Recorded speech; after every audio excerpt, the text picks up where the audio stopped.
देखिए, जो पिटिशन है उसको ठीक से समझिए, थोड़ा सा नीचे करिए। पिटिशन किस नियम के तहत है? जो एफिडेविट मांग रहे हैं उस नियम के तहत 30 दिन के अंदर आप एफिडेविट दो, नहीं तो कुछ नहीं होने वाला। तो एफिडेविट क्यों चाह रहे हैं? तो इतना बड़ा खुलासा किया है, अगर ये सब है, मान लो अगर अनइंटेंशनल गलती है तो आप उसको इन्वेस्टिगेट करिए। आप वोटर लिस्ट दे क्यों नहीं रहे हैं? आप इन्वेस्टिगेट कर क्यों नहीं रहे हैं? उसके बजाय आप कह रहे हैं कि एफिडेविट साइन करके दो। इससे बड़ा ओथ क्या है जो हम सदन में लेते हैं? इससे बड़ा इस देश में कोई भी ओथ है नहीं है। वो ओथ तो लिया हुआ है, पब्लिक में सब कुछ कह रहे हैं, दिखा रहे हैं आपको कि देखिए 40,000 फर्जी वोट हैं, 10,000 पता नहीं जो भी हैं, उनके आंकड़े मुझे याद नहीं है, बट जो भी 11,000, 1 लाख से ज़्यादा एक असेंबली में, एक विधानसभा के अंदर। आप समझ सकते हैं जो चुनाव लड़ता है वो समझता है इस बात को। विधानसभा का चुनाव और उसमें 1 लाख आपने फर्जी वोट डाल दिए, तो जहाँ जो जीते आप कहेंगे वही जीतेगा।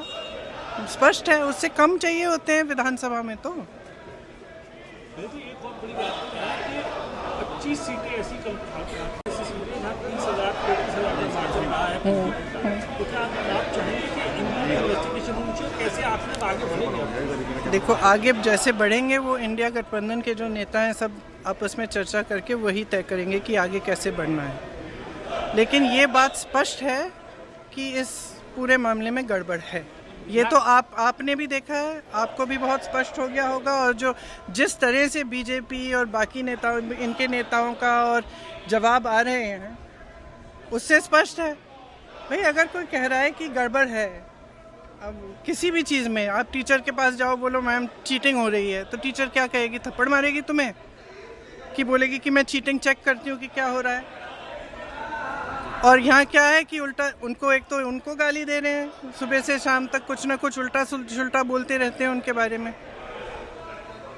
और कहते हैं कि एफिडेविट साइन करो। ये क्या बात है? सरकार हो ना, इतनी बड़ी, वो इतना बड़ा ये हो रहा है, कांड हो रहा है आपके नाक के नीचे। अगर आप खुद नहीं कर रहे हो तो उसको इन्वेस्टिगेट करो।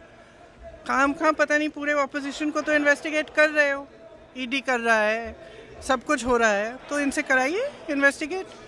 इससे बड़ा कुछ हो सकता है? Various state election have also various state election commissions have come out and they have said that whatever Rahul Gandhi said is wrong. So now how do they know it's wrong? How do they know it's wrong? Have they investigated it? The evidence is in front of them. Have they investigated it? How can they say it is wrong unless they investigate it? There can be no matter bigger than this. This is the democracy of our nation. It's not a joke. And it's not about one party or another party. If they have not investigated it, they cannot say that it is rubbish. I'm sorry, they have a bigger responsibility. If they feel that their responsibility is only to the BJP and only to one party, then they need to rethink it. Because as my brother said, a day will come when other people are in power. And then those who have colluded with this kind of complete destruction of our democracy will have to answer for it. When they should be aware that